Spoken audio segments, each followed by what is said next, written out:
कहते हैं कि बहुत अरसा पहले एक बहुत बड़ा सुल्तान सल्तनत करता था जिसका नाम सखी मंसूर था। वो अपने अहद का सबसे बड़ा और दौलतमंद सुल्तान था। उसकी ममलकत वसी और शान शौकत था वसीम। वो बहुत सखाफत करने वाला और काबिल तारीफ आदतों का मालिक था।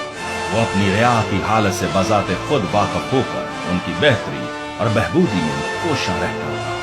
एक रोज उसे अपने मुल्क के तूलो अर्ज में सफर करने का इत्तफाक हुआ। वो अपनी रिया के हालात का मुशाहदा करना चाहता था ताकि मालूम हो कि लोग खुशहाली से जिंदगी बसर कर रहे हैं या किसी बदबख्ती और मुश्किल में मुब्तला है। वो चाहता था कि लोगों की शिकायत सुने और उन्हें जुल्म और सितम से निजात दिलाए। वो आदिल बादशाह था और इंसाफ करते वक्त महज शक्ल सूरत को खातिर में नहीं लाता था, बल्कि हमेशा सच्चाई और इंसाफ चाहता था। इस सफर में उसके वजीर, इसकी ममलकत के बड़े बड़े आदमी और उसके मुलाजमीन में से कई लोग इनके हमरा थे। उन्होंने शहर ब शहर सफर करना शुरू किया, यहां तक कि कुछ दूर एक कस्बे में पहुंचे जो सुल्तान की ममलकत का हिस्सा था। जब कस्बे के रहने वालों ने सुल्तान और उसके हमराहियों की आमद की खबर सुनी तो उसके इस्तकबाल को निकले ताकि अपनी अतायत का इजहार करें। चूंकि वो जानते थे कि सुल्तान अपनी रिया की खैर और आफियत दरियाफ्त करने आया है, लिहाजा वो एक छोटे लड़के को उसमें लाए और कहने लगे, अली जान, ये एक यतीम लड़का है। पिछली वबा में इसके वालिदैन का साया इसके सर से उठ गया। अब ये बेजार और मददगार है।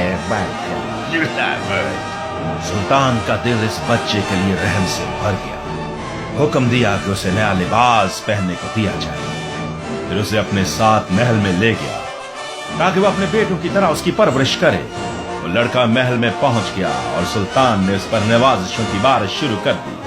जो कुछ उसने मांगा उसे दिया, जैसा वो उसका अपना बेटा था और जैसा उसकी अपनी औलाद को होना चाहिए था। उसने भी अपने अहकाम को बचा लाना और सच्ची मोहब्बत रखना सिखाया। लेकिन जब वो बड़ा हुआ तो उसने अपने आका के एहसानों को भुला दिया और अपनी बातनी शरारत को उससे पोशीदा रखा। इसलिए उसका नाम एहसान फरामोश पड़ गया। जैसा कि आपने कहानी शुरू में सुना है, वो वक्त ऐसे मौका के इंतजार में था कि बारगाह सुल्तानी से निकल भागे और हुकूमत को नुकसान पहुंचाए। जब वो अपनी तदबीरों में मशगूल था और दुश्मन खैर नामी एक बदवार सुल्तान मंसूर के मुल्क में उसके खिलाफ जंग करने की गरज से घुस आया। वो मंसूर के दुश्मनों में सबसे ज्यादा ताकतवर था और चूंकि उसे एहसान फरामोश की तदबीरों का इल्म था, इसलिए उसने उसे खत भेजा जिसमें उसे तरगीब दी कि मंसूर के लश्कर से जुदा होकर मुझसे आन मिलो। मैं तुम्हें नहायत बातूल तनख्वाह और बुलंद दर्जा दूंगा। हद पर चुकने के बाद इसे रद्द करने और अपने आका को दिखाने की बजाय उसने खुशी के साथ इस तजवीज को कबूल कर लिया। रात होते ही निकल भागा और दुश्मनों की फौजों से जा मिला।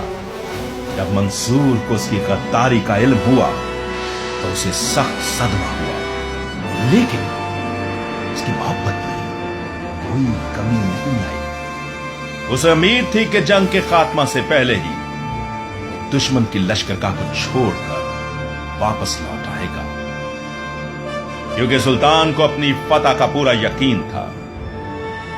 वो हरगिज ना चाहता था कि एहसान फरामोश कैद किया जाए। लिहाजा उसने एक नहायत ही मोहब्बत और अरमान से भरा खत लिखा जिसमें उसे लौट आने पर उभारा और लिखा कि अगर वो जंग के खात्मा से पहले वापस आ गया तो उसे मुआफ कर दिया जाएगा। और जिस बड़े जुर्म का वो मुरातकब हुआ था अब असद खुश बख्श दिया जाएगा। एहसान फरामोश को इस खत का कोई पास न था। उसने उसे जमीन पर फेंक दिया। फिर भी मंसूर ने दोबारा कोशिश की और अपनी हुकूमत के पास बड़े बड़े आदमियों को पैगाम देकर भेजा कि उसे वाज़ेह नसीहत से वापस आने पर राजी करे। लेकिन ना तो वो नसीहत सुनता था और ना ही वापस आना चाहता था। आखिरकार मंसूर के अजीज बेटे शहजादा हयात ने अपने बाप से कहा, अब्बा जान, اگر آپ اجازت دیں تو میں خود رات ہوتے ہی احسان فراموش کے پاس جاؤں. دو اس میں جان کا خطرہ ہے، لیکن میں اسے اپنا بھائی سمجھتا ہوں اور اسے پیار کرتا ہوں. شاید مجھے بذات خود آتا دیکھ کر وہ شرمندہ ہو اور میرے ساتھ واپس لوٹ آئے. اس کے باپ نے کہا، جاؤ بیٹا، لیکن اسے ضرور بتا دینا کہ اگر اب وہ تمہارے ساتھ واپس نہ آیا تو میں اس کے پاس اور قاصد نہیں بھیجوں گا اور نہ ہی کبھی اسے معاف کروں گا. اسے کہہ دینا کہ یہ آخری موقع ہے. بس شہزادہ رات کے وقت دشمن کے علاقے کی طرف روانہ ہوا اور تنہائی میں احسان فراموش سے ملا اور اسے لاکھ سمجھایا کہ میں تجھے پیار کرتا ہوں اور تیری غیر موجودگی میرے لیے شدید غم کا باعث ہے، اور ساتھ ہی مجھے پورا یقین ہے کہ میرا والد دشمن پر فتح پائے گا. تمہارا گرفتار ہونا مجھے اچھا نہ لگے گا، کیونکہ تب ہم تمہیں معاف نہ کر سکیں گے. اس نے اسے واپس لوٹ آنے پر مجبور کرنے کی لاکھ کوشش کی تاکہ وہ اس کے والد کا فرما بردار ہو جائے، لیکن اب احسان فراموش کا دل اور بھی سخت ہو گیا اور اس نے واپس جانے سے انکار کر دیا. وہ دل میں کہنے لگا، منصور کے سپاہیوں کے ہاتھوں گرفتار ہو کر بھی جاؤں تو بھی بادشاہ کا دل رحم اور فضل سے بھر جائے گا اور وہ مجھے معاف کر دے گا اور ممکن ہے پرانی باتیں کر پھر سے مجھے بحال کر دے. منصور اور دشمن خیر کے درمیان جنگ کافی عرصہ تک جاری رہی اور آخر ایسا اتفاق ہوا کہ دشمن خیر اور اس کے ساتھی منصور کے سپاہی کے ہاتھ گرفتار ہو گئے. قیدیوں کو، جن میں احسان فراموش بھی تھا، قید خانے میں ڈال دیا گیا. اس نے پیشتر بادشاہ ان کے بارے میں دوسرا حکم نہ دے. آخرکار احسان فراموش اپنے آقا کے حضور پیش کیا گیا تاکہ اس کا انصاف کیا جائے. بادشاہ سے اپنے جرم کا اعتراف کر کے کہنے لگا، علی جان، اب حق بجانم میں سزا کے لائق ہوں. میں نے جہاں پناہ سے غداری کی اور حضور کی نصیحتوں پر کان نہ لگایا. میں آپ کے بھیجے ہوئے کئی خطوط کو کوئی اہمیت نہ دی، لیکن میں جانتا ہوں کہ آپ رحم دل اور شفیق ہیں، لہذا مجھے معاف کر دیجئے اور یاد فرمائیے کہ دشمن کی فوجوں سے مل جانے سے پہلے میں نے کئی سالوں تک جناب کی خدمات انجام دی ہیں. اگر آپ کی شفقت کا تقاضا نہیں کہ مجھے بخش دیا جائے تو التجا ہے کہ میری پرانی طویل خدمت کے بدلے ہی مجھے معاف کر دیا جائے. جب شہزادوں نے یہ الفاظ سنے تو اس کی دیدہ دلیری کے لیے اسے برا بھلا کہا. سلطان نے اسے جواب دیا، اے احسان فراموش، جب موقع ہاتھ سے جاتا رہا تب تو نے اپنے جرم کا اعتراف کیا ہے اور اس وقت توبہ کی جب توبہ کا کوئی فائدہ نہیں. پھر تو نے یہ بھی کہا میں سخی اور نرم دل ہوں. یہ تو صحیح ہے اور محض اپنی رحم دلی کی وجہ سے میں تیری بغاوت کو اتنے عرصہ تک برداشت کرتا رہا. میں نے تجھے پیغامات بھجوائے، تو نے ان کا لحاظ نہ کیا، یہاں تک کہ میں نے اپنے بیٹے کو تیرے پاس بھیجا اور تو نے اس کی عزت کا بھی کوئی خیال نہ کیا، بلکہ دل ہی دل میں بغاوت پر اڑا رہا اور بلا وجہ مجھ سے نفرت کرتا رہا. اب تو میرے پاس اپنی مرضی سے نہیں بلکہ اور حاجت مند ہو کر آیا ہے. توبہ تیرے لیے ممکن نہیں اور نہ تو کوئی عذر پیش کر سکتا ہے. جہاں تک تیری خدمات کا تعلق ہے تجھے میرا ممنون اور مشکور ہونا چاہیے، کیونکہ تو ایک یتیم لڑکا تھا. میں نے تجھے اپنے محل میں پناہ دی اور اپنے بچوں کے ساتھ اپنے بیٹے کی طرح پرورش کی. تجھے انعام مانگنے کا کوئی حق نہیں ہے غدار، اور جو کچھ میں نے تیرے ساتھ کیا وہ فقط میری شفقت تھی، لیکن اب تو اپنی غداری کے باعث سزا کے لائق ہے. پھر اس نے جلاد کو اس کے سر قلم کرنے کا حکم دیا اور یوں اس کی زندگی کا انجام نہایت ہی حسرت ناک ہوا. आए अजीजों, कहीं ऐसा ना हो कि जो अंजाम एहसान फरामोश का हुआ वही आपका हो। क्या आप नहीं जानते कि खुदा आपको अदम से वजूद में लाया है और उसने अशरफुल मखलूकात का दर्जा आपको बख्शा है ताकि आप उसकी बंदगी करें और उससे मोहब्बत रखें, जैसा कि किताब मुकद्दस अस्तिशना 6 बाब उसकी 5 आयत में मरकूम है। तू अपने सारे दिल और अपनी सारी जान और अपनी सारी अक्ल से परवरदिगार से मोहब्बत रख। वही है जो आए दिन आपकी मदद करता है, आपको जिंदगी और सेहत बख्शता है, गज़ा और कपड़े और दूसरी जरूरियात की चीजें मुहैया करता है। खुलासा यह है कि मंसूर के एहसान फरामोश के साथ नेक सलूक से कहीं ज्यादा उसने आपके साथ नेकी और मेहरबानी का सलूक किया है। मगर अफसोस आपने क्या किया? अपने दिल में झांक कर देखिए तो आपको पता चलेगा कि आप अपने परवरदिगार की शफ़क़त को भूल गए और उसके खिलाफ बगावत इख्तियार की। आप पर यह भी ज़ाहिर होगा कि आप उसके दुश्मन शैतान से जा मिले और गुनाह की खातिर तेजी से खींचे चले गए। अपने बातन में निगाह कीजिए और आप जानेंगे कि आप हकीकत में एहसान फरामोश हैं, लेकिन इसके बावजूद खुदा आप पर अपने रहमो करम से बाज नहीं आया।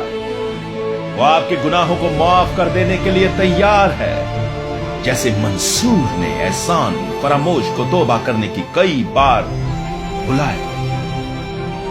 क्या इसी तरह बारहा परवरदिगार खुदा की आवाज आपको सुनाई नहीं देती?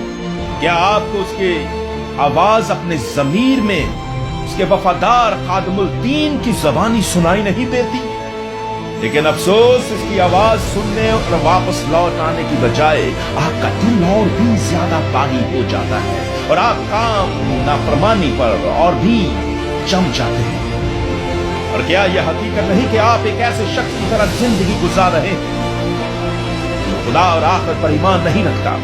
यकीनन आप एहसान फरामोश की तरह और अपने दिल को झूठी तसल्लियां देते हैं और कहते हैं खुदा तो रहीम और करीम है, वो क़यामत के दिन हम पर रहम करेगा और बाज़ पुरुष अमाल का जायजा लेने और सजा और जज़ा के बगैर हमें वारिस जन्नत बना देगा। अफसोस, आप अभी तक गुमराह हैं और भटक रहे हैं। क्या यह हकीकत नहीं कि खुदा रहीम और करीम है? वो सजा जज़ा पर भी कादिर है। आप क्यों उसकी रहमत ही पर भरोसा करते हैं और सख्त सजा से नहीं डरते? वो किताब मुकद्दस में फरमाता है, मैं किसी गुनहगार को बेसजा नहीं छोड़ूंगा। इसके बेटे सैयदना खुदावंद यसू अल मसीह ने फरमाया, फरेब ना खाओ, खुदा ठट्ठों में नहीं उड़ाया जाता। याद रखिए, जितना इल्म खुदा की रहमत के बारे में आपको है, उतना ही ज्यादा जिम्मेदारी भी आप पर आती है। और अगर आप इससे बागी हैं तो आपकी सजा में और भी इजाफा होगा। एहसान फरामोश को इल्म था कि मंसूर रहीम नरम दिल है, लेकिन महज इल्म इसके किसी काम ना आया और यही इसकी तबाही का बाइस हुआ। इसी तरह शैतान भी जानता है कि खुदा रहीम और करीम है, लेकिन महज इल्म इसको बचा ना सका। आए अजीजों, मेरे इस सवाल पर बुरा ना मानिए, क्योंकि मैं आपकी मदद करने की गरज से पूछ रहा हूं। क्या आप सखी मंसूर की मानंद बनना चाहते हैं या दुश्मन खुदा की तरह? क्या आप शैतान की पैरवी करना चाहते हैं या खुदा की? क्या आप भी क़यामत के दिन खुदा के सामने एहसान फरामोश की तरह फकत झूठे बहाने लेकर हाजिर होने की सोच रहे हैं और फिर भी उम्मीदवार है कि आपकी बाग़ियाना जिंदगी के बावजूद भी खुदा आपको जन्नत की नेमतों से सरफराज फरमाएगा? मेरे अजीजों, मैं आपको नसीहत करता हूं कि इस फुर्सत को गनीमत जानिए, तौबा कीजिए और खुदा की तरफ रजू कीजिए। अपने दिल को कामिल तौर पर इसके हवाले कर दीजिए और इस पर ईमान लाइए, क्योंकि वो आपसे मोहब्बत रखता है और चाहता है कि आप गुनाह की कैद और सजा से छूट जाएं। आया आपको शक है कि वो आपको कबूल करेगा? जरा सोचिए कि वो आपको कितना प्यार करता है इतने अंबिया कराम भेजने के बाद आखिर उसने अपने प्यारे महबूब बेटे सैयदना खुदावंद यसू अल मसीह को भेजा कि वो खुद से आपका मेल मिलाप करा दे। अंजील मुकद्दस में लिखा है, खुदा ने मसीह में होकर अपने साथ दुनिया का मेल मिलाप कर लिया। आप नादार गुमराह हैं और आप पर सजा का हुक्म हो चुका, लेकिन आप ही की जुस्तजू के लिए खुदा ने मसीह को भेजा ताकि आपको खुदा के पास सही सालम लौटा लाए। उसने नाफक मंसूर के बेटे की तरह अपनी जान को खतरे में डाला, बल्कि उसने आपके गुनाहों के लिए अपनी जान की कुर्बानी दी। उसने मौत को, जो आपकी गुनाहों की सजा थी, खुद बर्दाश्त किया।